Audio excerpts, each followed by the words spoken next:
Hey everyone, and welcome to a Monday update edition of Process Server and Messenger. Before we get started, I want to remind everybody to please like, rate, review, and subscribe to the podcast anywhere where it's out, and it's out everywhere. It's on YouTube, it's on Apple Podcasts, it's on this, it's on that. I have social media, I have TikTok, I have Instagram, I have an X account, I have Threads, I have a personal LinkedIn. I don't go on there much. Maybe I should start. All of the growth accounts that I follow say do everything everywhere, but I got a couple that I do, and we'll keep it the best I can. It's X, Instagram. Oh, I got the Patreon. I got the patreon.com/process server and messenger. There's stuff on there that doesn't exist anywhere else. There's photo journal there, there's video there's exclusive stuff over there that you won't get on X, Instagram, Threads, YouTube, TikTok. So yeah, check that out. I also have my website, servect.net. Go ahead and check it out. Go there too. That's just a landing page for my business, but why not? Go there. All of your support helps. Every click, every like, every interaction goes a long way, and I appreciate it very much. And thanks everybody for watching. And I have been getting interactions on the social media content lately, so it's growing, it's building, it's working, and I'm doing it with your support and your help, and everything helps. Check out the Patreon, check out all the accounts, and all your continued support is greatly appreciated. With that, we're going to start the show. Happy Monday.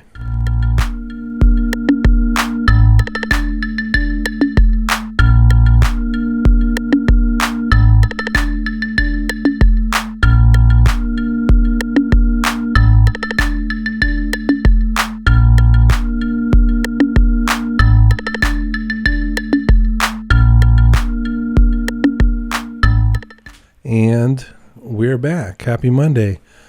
I'm trying a new thing. I'm trying to point the mic in this direction. If you haven't noticed, I started off over here. Now it's over here. I'm always messing with the audio. I'm always messing with certain things. I'm trying a new setting on my interface and the mic. I have the hardware has some pre-settings that you can toggle into. And this is just the clean setting. And if I have to do anything, I'll do it in Premiere afterwards. I've been trying some new things. It's always a work in progress. But with that being said, welcome to the show, Process Server and Messenger. Happy Monday. This is a Monday updates episode, and this is the show where we like to talk about life as a process server, life as a messenger, life as a small business owner, life as just a human being, just life. Guy on a bicycle, guy trying to run a business, guy trying to film a podcast. And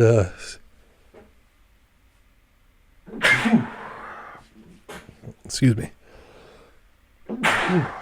They might be doing a little bit of construction outside, so hopefully they've stopped for now and I've got a good window. And you're not going to be hearing any loud noises. But if you do hear stuff, they're working on the building. And so welcome to the show. It's a Monday episode. We like to do updates on Monday, but got to be honest, guys, not a whole lot of updates. I've been talking about it for a while. It's just that time of year. Business slows down. It probably won't pick back up until after Martin Luther King Jr. Day. I just picked that day as like a reference point for, middle of January towards February.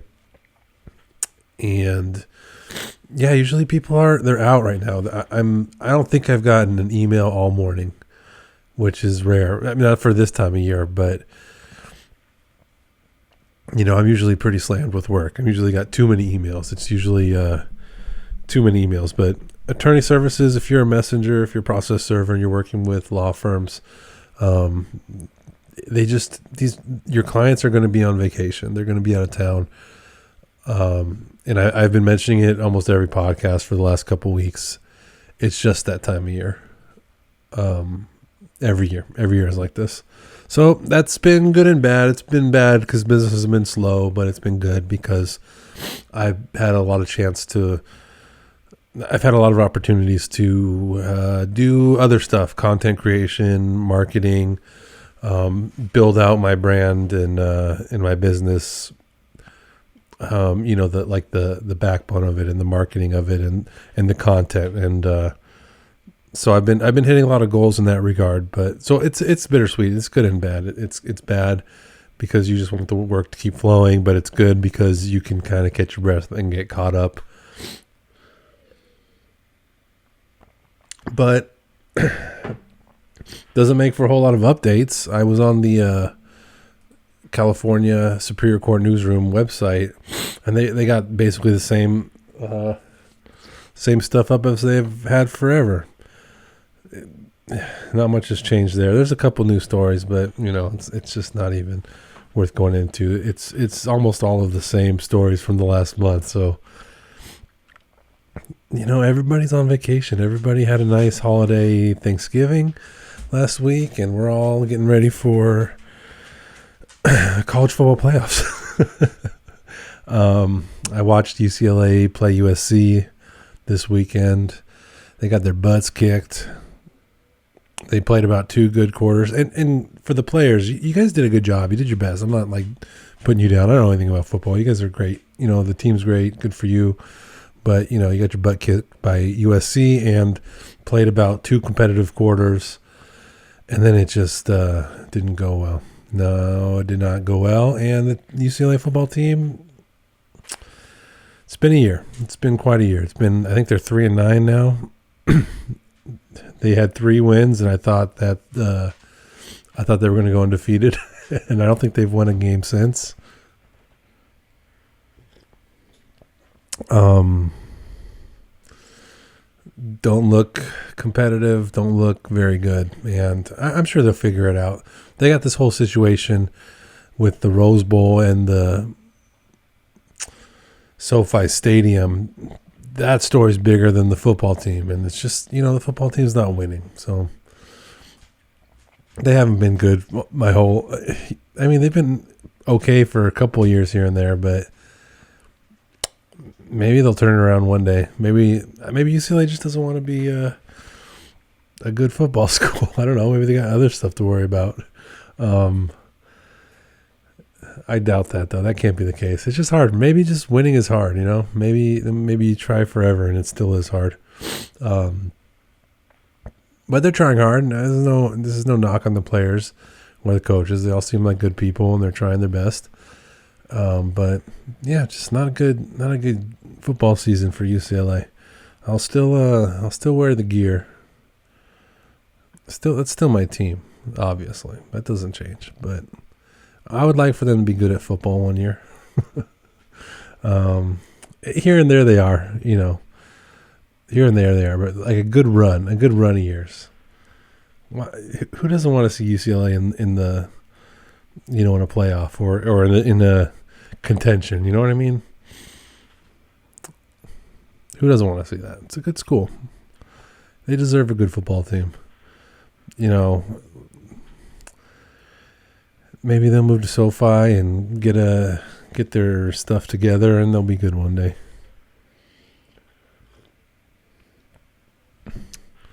But anyways, in other sports news, another update. I guess this counts as a Monday update. It's a sports update, but all of my internet feeds, all of my news feeds, all of the people I follow are talking about the Giro d'Italia, which just released its map, its route, and I'm looking at it right here, and I'll put it up on I'll put it up on here as well. I think my last couple shows have had a little too much production. I'm going to slow down on that. If I got something good, I'll definitely roll with it, but I'll work it in. Don't worry. I'll get it. I'm getting better at Premiere. I don't have it up right now, but I have it up on my screen over here. They just came up with the Giro d'Italia. They didn't come up with it. They just released it for next year. This is May through June next year. Let's see. I got the map up. Yeah, everyone's talking about this. It's all over Twitter. It's got a section in Bulgaria. That's cool. I like it when they do that. I know it's kicks off May 8th with 3 stages in Bulgaria. I like that. I like when the NFL plays in London or Mexico City. I like it when the Tour de France starts in India. I think that's cool. Like I like the Giro d'Italia starting in Bulgaria. I like that stuff. I like the creativeness. I like including some other areas. It'll be fun to see how far they take it, because I would love to see like a Giro d'Italia or Tour de France open in like Japan or something. I know it sounds like silly, but why not? Maybe one day they'll do a world tour. I mean, maybe they already do that, I just don't know about it. I don't want to talk about stuff I don't know about, but a stage on every country in the world, just one stage, and then you're off to the next country. That'd be ambitious. But anyways, Giro d'Italia, they just came out with the map. Yeah, that's Italy. Looks cool. That's like a dream. Every time they come up with a racing map like this, I imagine myself going through all that. Not in like a month, like I don't want to say a year, maybe 6 months. Give me 6 months and then I'll do this. I'll go a little bit slower than those guys. Doesn't that look like a dream to cycle through Italy on that route? And Bulgaria? The big talk of the internet is that there's a lot of mountain stages, a lot of climbing. There's a lot of advantage to the climbers. So it's rigged for Tadej Pogačar, I guess, because he's the best climber. So everyone's mad that there's not enough sprinting. I don't know, whatever. This is one of those things. I'll go with the internet. They're saying that there used to be way more sprinting stages, and now it's like all climbing. So I guess that's how it is. If you're the best in the world and your skill is cycling is climbing, then they're going to make routes with climbing. That's kind of like, that comes with winning. That comes with being the best. If you're the best, they're going to accommodate you. If you're the best and you're a climber and you like going up mountains, they're going to make more mountain stages. If you're the one drawing the most attention, then whatever you need to do, they're going to make that happen, and that's just smart. If they can here's a question. Are there any like good sprinters that like can contend for one of these Grand Tour overall wins? Like, is there somebody who can win the thing and be the best sprinter? Like, or is cycling just getting more towards climbing, and then like the sprinting comes as like a kind of a novelty, or like you can, not a novelty, but like it's like a side thing, or they have races that are sprinting, or they have time trials, but these Grand Tours are going to be more about the climbing. I don't know. Probably just going to change depending on who's the best at the moment, who's winning. They did the same thing in baseball. They had Shohei Ohtani. He's pitching, he's hitting. They kind of tweaked the rules to make sure that he can pitch and hit and then get taken out as the pitcher and then still remain in the game as the hitter. The National League didn't have a designated hitter for a long time. I don't even remember. I'm not a baseball expert. I don't remember when that changed, but these rules change and they change back, and it's cyclical, and I'm sure one day there'll be more sprinting route stages in these races, but it just depends on if your best, most popular guy and he's winning, and and he's a good sprinter, they're going to throw more sprinting stages in. So right now it's rigged for Pogačar because he'll win. He'll win if it's this much climbing.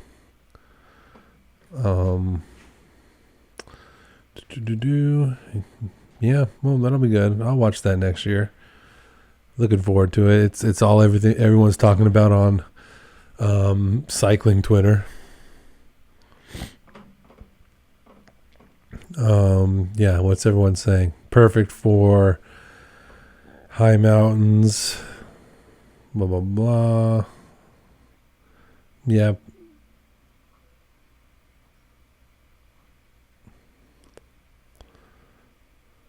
Some guys going through every single stage. That's a lot of work. Make a tweet about every stage. It's an interesting life.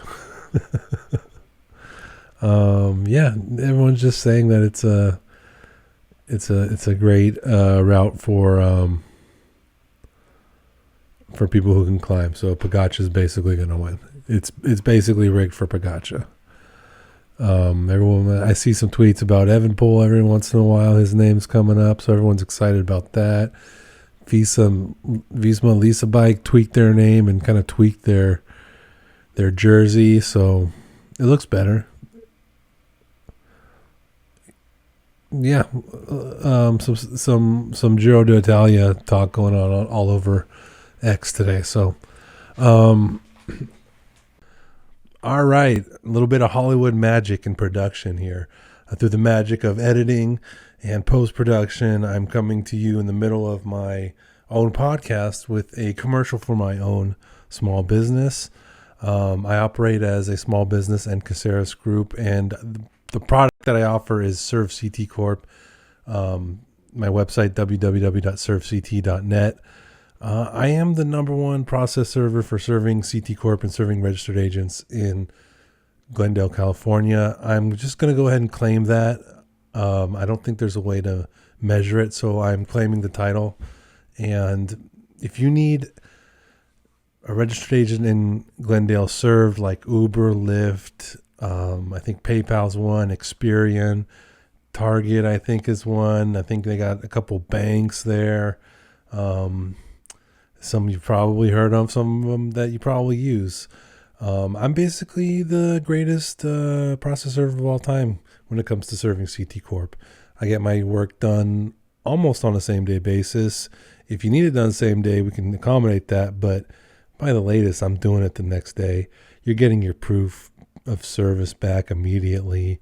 I do have a number of clients who use me exclusively for serving CT Corp, and it's going really well. And so I just want to put it out there. If you or your friends or your attorney's friends ever need a document served to LegalZoom or CT Corp, you can't go wrong. You send your work to me. We'll get this done fast, reliable, affordable. You'll be happy. You'll have peace of mind. You can move forward with your business, and you know that you're dealing one-on-one with the best in the business. So send me an email, info@servect.net. That's info@servect.net. And let's be in touch. Let's work together, and let's serve these guys. All right, production. And we're back. I had a little hiccup there in production. That's never happened to me before, but I guess there's a first time for everything. We just wrapped up talking about the Giro d'Italia, and I wanted to, it had me thinking about cycling. And maybe people in the comments can help me out. Maybe they can point me in the right direction, because I like cycling, and I like these big UCI races and the Olympics and all that, and I'm getting more and more into it as I get older. But my interest is, like, I love cycling, but look at my bike. It's right here. Okay. they're not racing that. I'm not going to be on the bikes that these guys are going to be racing in Italy, all right? I don't know if I've ever bought a new bike. I think I've always bought, I mean, unless it was from Walmart when I was 13 or something. I don't remember the last time I bought a new bike. I go to bike shops. I look around. I shop at like local shops. I don't think I've ever gotten to there's a giant shop in Santa Monica. There's a Specialized. I've been there. I buy Specialized stuff there. I think I bought a helmet there. I think I bought some other stuff there because I wanted to. It's a nice shop, actually. I love that shop. Shout out to Specialized in Santa Monica. But it's just sad for me because I'm not gonna buy these bikes. These bikes, I love them. All right, I want one. I don't want to be like a jealous person or say that they're dumb just because I don't have one and I want one. They're like 15 grand for the electric bikes. They're like 8 grand, 5 grand.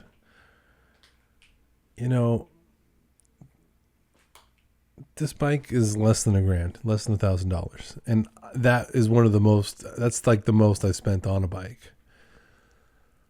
The components are like Shimano Dura Ace from probably like 96 or maybe even earlier.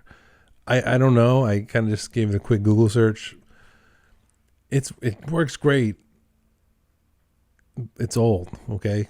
I don't know how old the frame is. I haven't looked that up. And then some of the other components, the stem, don't make me, I'm not a bike components guy, okay? I know about them. I can kind of Frankenstein a bike together, but the handlebars, the saddle, the seat post, they're all kind of like matched together, okay? Like, that's what I'm into. That's what I like. I like bike shops where you can like kind of like, I'm like a Eddie Van Halen of a bike. Okay, I like to like take parts of a bike and put them on a different bike, and like I'm cycling for work. I'm cycling for fun. I'm cycling through a big LA city. I'm not racing. I want to go fast. Who doesn't like going fast and having a good, clean, smooth, awesome ride? But like, I don't know. Maybe if I win the lottery one day or I'm loaded, like I'll have an $8,000 bike.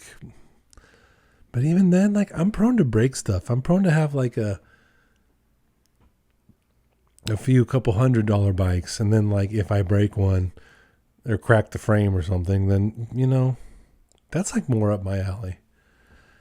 And I do have friends who do throw like races around LA, like not sanctioned or like legal, but they do race. I am aware of these races. I've been to a couple in the past. It's been a while since I've gone to like an Alley Cat or something like that, but they have them, and that's more my style. Just people who love riding bikes, and it's sometimes the cycling world can make you feel like you're really priced out of it. They're riding bikes now with electronic shifting. They're riding bikes. I still got an acoustic bike up here. I've ridden bikes where they had the like on the frame, the gear where it was a little switch that went up and down. That's not this one, but I'll do that. I'm not sometimes with cycling they make you feel like I'm garbage, like I'm low class. I don't like the new stuff. I don't, give me like aluminum or titanium. Titanium is nice. I've never ridden a titanium bike, but give me like a steel frame or aluminum or like a whatever carbon nowadays. It's like spaceship shit. I feel priced out. I feel a little garbagey. I feel a little bit like it reminds me of surfing. Surfing was the same for me, where like I was always buying like garage sale surfboards, cheap stuff, throwing it around, tossing it, breaking it, snapping it. My dad once helped me repair a board, like take some I don't know, what is it, epoxy or whatever it is, and you kind of like pour it over the holes and the dents. Like that's more up my alley. That's more up my alley. That's more my style. And the racing, the cycling, it's like the highest level of competition, but I hope that one day we can have like a NASCAR to Formula One type cycling competition where UCI would be Formula One, and then you have more of like a NASCAR, like a stock bike. Like your bike can't be more than $2,000, and it's got to be something that somebody can just buy, at the cycling shop, and we're doing routes that are, I don't know, more suited for that. I want to see races like that. More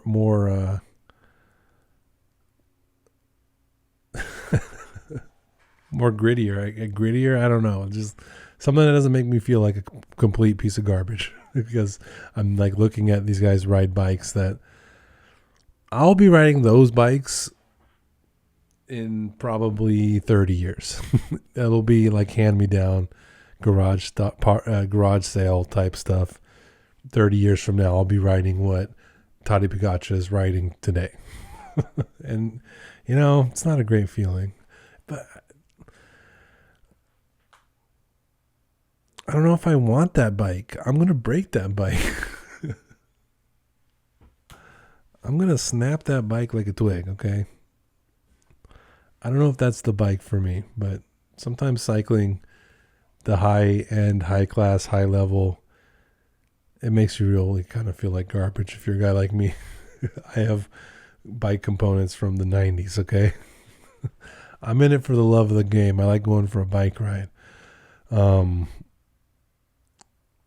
guess I'm just not like the most competitive person.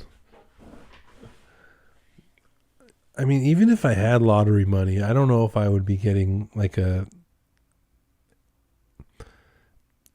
buy an $8,000 bike once for like to have it, but like I'm probably breaking that thing and then just going back to bike shops, Give me a couple bikes that are under $1,000 each, and I'll just like, a single speed, something. Yeah. Just like something basic that I'm going to ride around the city in. They're not going to close down the city for me to ride on a spaceship bike. That's like so unattainable for me. And I don't even know if I'd want to do that. I'm sure I'd buy an expensive bike if I had a ton of money, but I'd ride it once and I'd feel goofy. I like the gear. I want all the gear. The gear's fine. I don't mind the gear, like the bibs and the hats and the glasses. I don't mind all that because that's just comfortable. That's just like nice to wear. But yeah, it can be intimidating cycling because it's could be expensive. It kind of gets pricey, and sometimes you feel priced out of it. Or, even if I was priced into it, I'd feel outclassed. I don't know if I'm the type of person that could ride one of those spaceship bikes. I'd be so self-conscious about it. But I'm not racing. That's why though. I'm not racing, so I'm not really competitive. I'll get there. I'm getting on my bike and I'll get there, and I'm looking around. I need a speaker. I need a Bluetooth speaker. I never thought I would be that guy, but I'm slowly transitioning. It's just I'm getting more critical of like, I don't want to be a hypocrite. Okay, I want to follow the rules of the road, and you're not supposed to wear headphones. It's just not safe, and you can't hear as well around you. It's super nice to be wearing headphones and to be riding your bike. There's like nothing better, but technically, I don't think you're supposed to be doing that. So I'm going to probably be moving on to Bluetooth speakers soon. So yeah, I'm becoming that guy. I'll keep it down. I'm not gonna blast stuff, but yeah, I've been cycling around lately a lot more without any headphones in, just because I don't want to be a hypocrite. I want to be safe. I want to follow the rules. I just like cycling. I like looking around. I like slowly getting to where I'm going. Not too slowly, but I'll get there. I'm not gonna be first. I'm not gonna be last. I'd like to get back more into group rides. That was a fun way to feel safe and protected on the road, and to be able to go, like, we'd go from LA to Santa Barbara. I'd love to do that ride again. That's a beautiful ride. It's not that hard of a ride either. It's pretty flat most of the way. There's a couple of hills, and it gets a little hairy in the Malibu area, but not that bad. If you cycle from Los Angeles to San Diego, it's a lot more, a lot more climbing, and a lot more. The terrain is you're going up and down and climbing and descending. And if you go to Santa Barbara, it's like a pretty sweet ride. It's not that difficult. It's a long ride. It's far. I don't think it's 100 miles. I could look it up, but it may be like 80 or something. I'm not quite sure. It takes a couple hours to get there, but it's not the worst ride. But yeah, I'm trying to get more back into that, back into the slowly cycling around with a Bluetooth speaker, and just enjoying the ride. I'm not racing anybody, but they can't make a competition out of that. Just like vibing, who had the most fun. That's the type of sport I would do, and it would fail. Just like, who had the most fun? That's the winner. Who played the game the best? Not who won, who had the most points, or who was first. Just who was the coolest? Who had the best time? Nobody would watch that.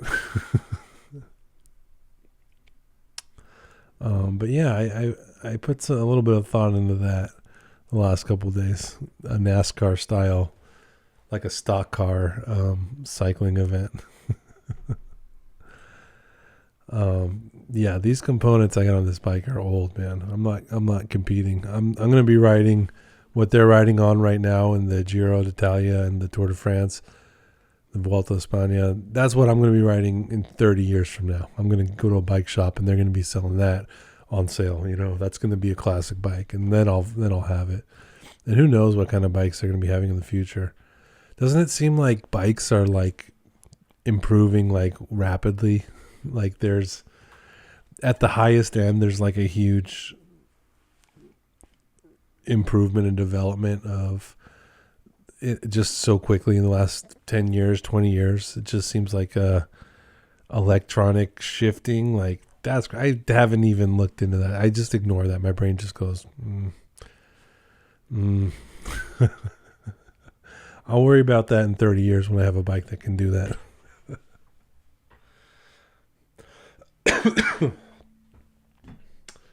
Yeah.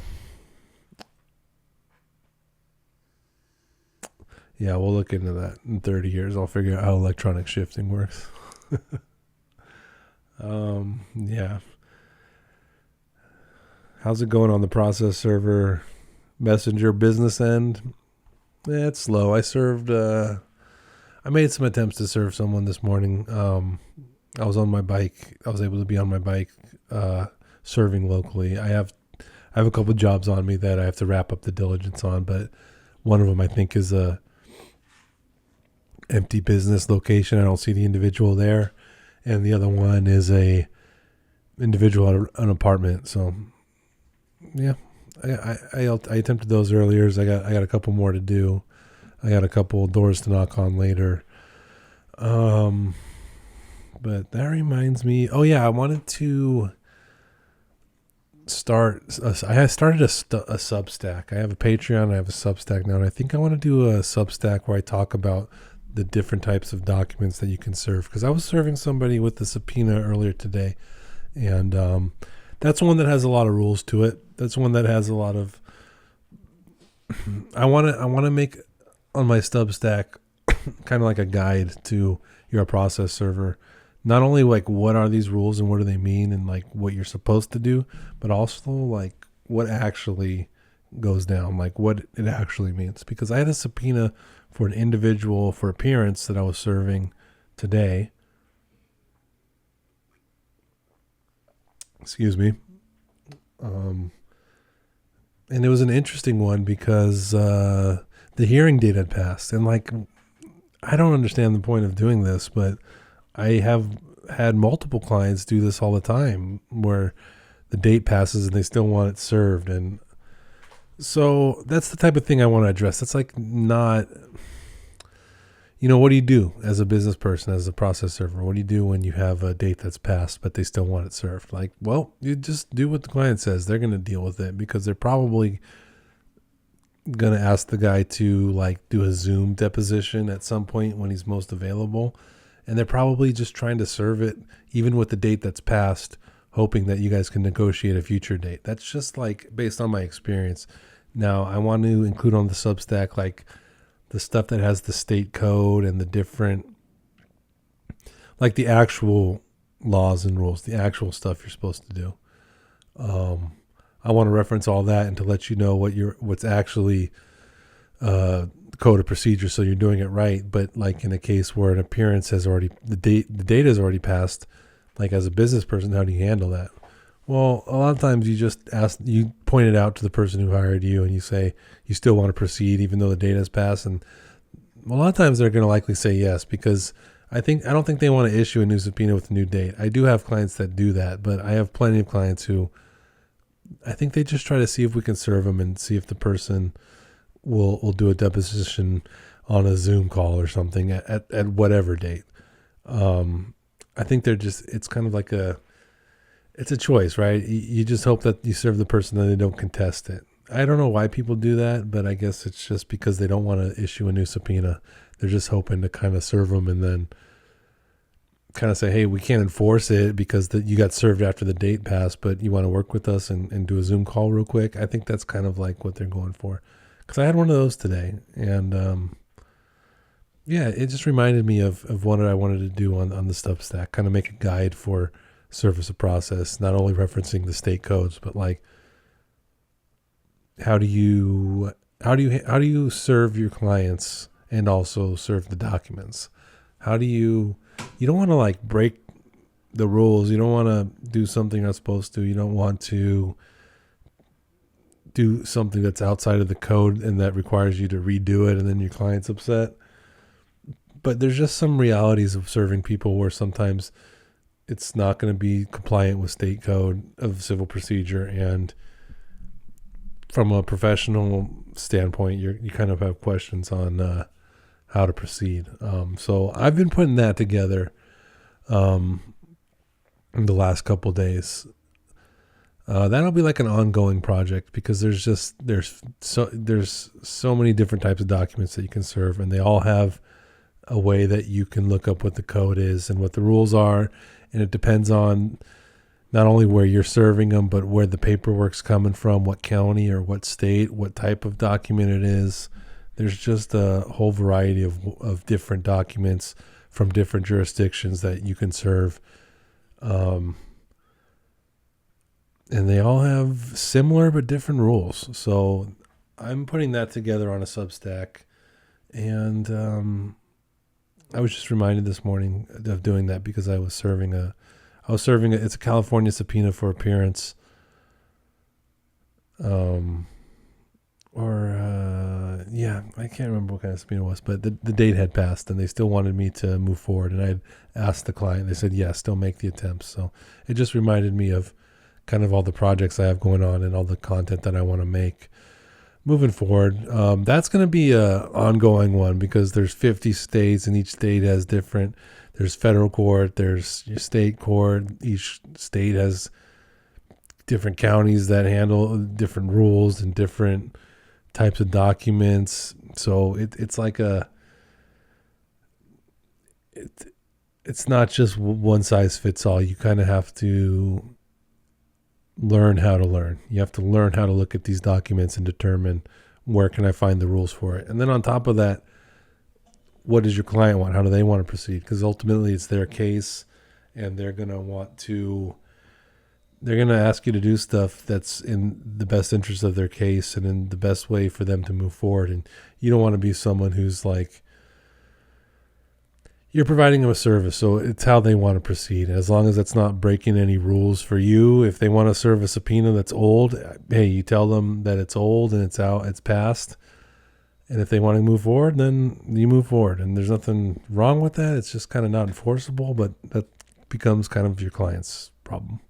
And if that's how they want to do it, then, they're your client. They're attorneys. They know. This is their thing. They understand what you're doing. I'm just a processor. I'll knock on the door. I'll tell you that the subpoena, the date's passed, but you want to move forward, then, we'll do it. And that's just for subpoenas. There's countless other types of case types and documents and all sorts of stuff. So I'm developing that. I've got the Substack up and running, and that's just going to be an ongoing project. I think I might just do one article for each document type in each kind of jurisdiction, and just kind of do like a million different articles, maybe. That'll be in the future, but a lot of work, a lot of stuff going on, and got a lot of content rolling, got a lot of stuff, just staying busy even during the holiday season when I'm not busy, when my clients are all on vacation, having a good time. And I'm having a good time too. I love the holidays. I'm not the vacation type. One day I'll go to Italy and recreate the Giro d'Italia route. Doesn't that sound amazing? I do want to see Bulgaria. That is interesting. I'm watching a 90 Day Fiance, and one of the guys is from Bulgaria. So that'd be cool to check it out. And then just bike your way through Italy. Total kilometers, 3,459.2. Altitude gain, 49,150 meters. That's tough, guys. That ain't easy. You're gonna need a fancy space bike for that. I don't think you'll do it on 90s gear. But come on, they did back in the 90s. They did it, so why can't I? I mean, they did it back then.